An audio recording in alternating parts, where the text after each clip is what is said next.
you speaking, or should I move on? Oh, no, I'm going to speak. Okay. Yeah, sorry. Sean O'Connor, 152 Hickory Corner Road, apartment 313, East Windsor, New Jersey, 08520. Madam Mayor, I just wanted to begin by saying today, at the last meeting, I made countless comments to you, really, regarding several things that you literally blew them off. You didn't respond to anything I said. I know that you create the appearance of being very interested in hearing what people have to say. Then when it comes time for public comment and somebody disagrees with you, you seem to just pretend that it wasn't said to you. So I just want to set that, make that be open for the public. And I would ask that today that you actually respond to everything that I say, that you answer my questions out of respect for your constituents, out of your respect for me, because it's your job. And so I will get on with some of the things I talked about last week that you didn't answer. I've asked you for several months now, actually, about the last 25 years of our municipal tax rate. The reason I ask you this is because you've been on the town council for decades, so you wouldn't really have to Oprah the history of the tax rates. So I thought that you could just say, you could even estimate about how many years of tax increases and about how many years of property tax decreases, cuts. That would be, it's important for everybody to know because we have a property tax crisis, and it's, like I said, it's not just the county, it's not just what the state withholds from you, it's the fact that you yourself, you guys, constantly increase the municipal rate as well. And I think we need to take responsibility for that. I'd also like to, ask, what can we see for the future?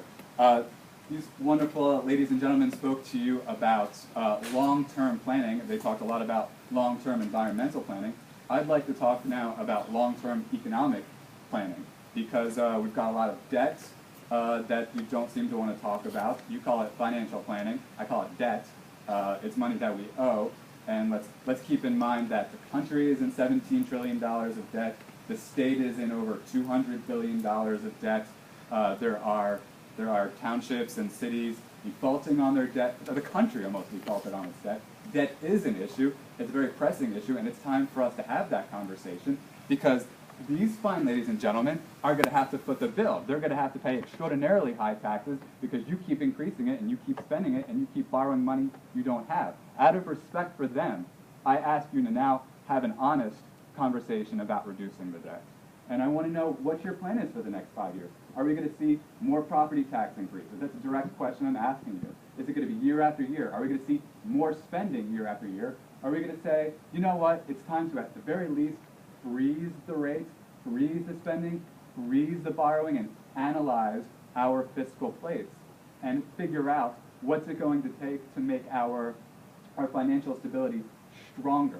What are we going to do to bring tax relief to the great residents of East Windsor? They pay high taxes. Everybody in New Jersey pays high property taxes. And so I would really like you not just to give me this, evasive overlooking of what I'm talking to you about. I want to know what you're going to do to lower the property taxes here in East Windsor. And I don't just want to hear, what you're going to do a year from now. I'd like to know what you guys are going to do next year, and I want to know what you'd like to do the year after that. I want the concept of vision for East Windsor. I have that conversation with you every week. You refuse to answer it, and I'm asking you again to please answer my question. What is your vision for East Windsor? What do you have in mind for long-term fiscal planning? What's the tax rate? What do you project the tax rate is going to be in East Windsor 10 years from now because of your policies? How high will taxes be for these folks when they're back from college and they want houses? How much are they going to pay? How much debt will they have? Those are questions that I have, and I think they have a right to have those answers. So do their parents, and so do I, and so does everybody else watching. And the next thing I want to ask is, you have imposed on me, or attempted to impose on me several times, an arbitrary 6-minute rule. For the record, ladies and gentlemen, excuse me, and unfortunately the mayor interrupts me a lot throughout the course of these meetings. Officially, there is actually no ordinance that says there is a time limit. They do that in Hightstown. They say they do it in Hamilton, but they don't follow it. They let people go on when they have something that they think is important to say. So without an ordinance, the mayor has constantly told me to please take a seat. She has told me to take a seat whenever I said something she didn't like. So I said to her that I believe this is a violation of my First Amendment right. And she said, no, there's certain things you can say, there's certain things you can't say. And she's going to tell you that I'm changing the story, but that's not true. She didn't like a word I used, and she asked me to sit down. That's a record, that's a fact. I have it on YouTube if you're really interested in checking that out. And so I want to make sure that it's clear that the First Amendment will not ever be violated in this room. And back to the 6-minute rule, again, there's no ordinance for it, so you have no right to impose it. If you guys want to create an ordinance, we can have that debate. The community can have a debate about a time limit, but you have no right to impose one on me. And it would be extremely disrespectful of you to cut me off while I'm trying to explain why I think that it's a bad idea. And so the next point is, you came up with this number of 6 minutes. So I'd like to know, where does the number 6 minutes come from? Why not 6 minutes and 15 seconds? Why not 8 minutes? Why not 2 minutes? What factors did you come up with in devising this? You didn't answer that. I asked last week, I've asked the week before, and I've gotten no answers. You've got a lot of people here who are really interested in what government looks like. Folks, I got some bad news for you. The fact is, what real government looks like is you've got one party here. They're all Democrats. And whenever somebody who disagrees with them says something to them, they evade it. They evade it week after week after week. You send them emails, and if they don't like what you say, they ignore it. And that's the reality of what government is like. And you see it in Washington, D.C. You see the Republicans throw names at the Democrats, and the Democrats throw names at the Republicans, but they don't want to have actual conversations about the facts. We tried to talk about the facts with the mayor regarding the, regarding the tax rate, excuse me, please. We tried to talk to her about the facts numerous times. She didn't want to talk about it.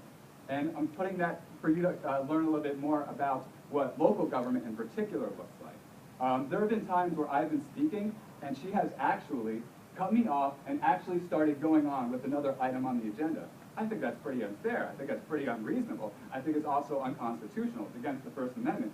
But she does it, and you've seen her trying to talk over me again today. And here's something else that's interesting, because she's inclined to speak over me when she doesn't like what I say. But when I ask her questions that she doesn't want to answer, I'll sit here and I'll say, could you please answer the question? And she won't answer it. So she only wants to talk over me when she feels intimidated that I'm going to make her look bad in front of people. And that's a fact. That's a verifiable fact. Since you haven't had the courtesy to even tell me where you come up with 6 minutes, I'd like to finish what I have to say. Thank you very much. I think it's very disrespectful. I would like to tell you to wrap it up sometimes, but I don't. So out of respect for me and the fact that I'm actually asking fair questions and bringing out fair points, I would ask you to please be quiet and let me speak. Thank you very much. So excuse me, please. So the next thing that I would like to say is I have a question directly for Mr. Rosenberg, Mr. Shapiro, and Mr. Duke. And my question is, in the flyer that you handed out to us numerous times in the mail, you said that you're fiscally conservative. I'd like to know what you mean by fiscally conservative, because I was aware that fiscally conservative meant low taxes and low spending. That's certainly not the case here. So I'd like for you to explain to me what the heck you mean by fiscal conservatism. I think that's kind of a blatant lie, considering you've had year-on-year increases, and I think it's only fair to the citizens for you to justify where you come up with this blatant lie. And the next thing, I have some questions about the budget. I want to know why we need $6,000 more for our financial administration.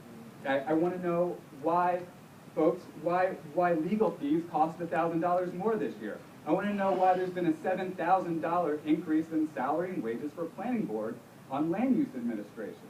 I'd like to know why it's $600 additionally for the Board of Health. And then another question I've asked that I didn't get an answer to was, in order for us to have a better understanding of what you see for East Windsor, I asked you, what town do you look up to as a model of something that we could be more like, that we could learn from? You didn't answer that question either, any of you. And I just don't think that's respectful. So, you know, I'm sorry that, you know, I'm a little heated today. Gentlemen said, let's keep it civil. So I do mean to keep it civil. I just, I get nervous when I get cut off a lot, and I'm still getting used to how to handle it. So pardon me, please. I'd like to speak too after John.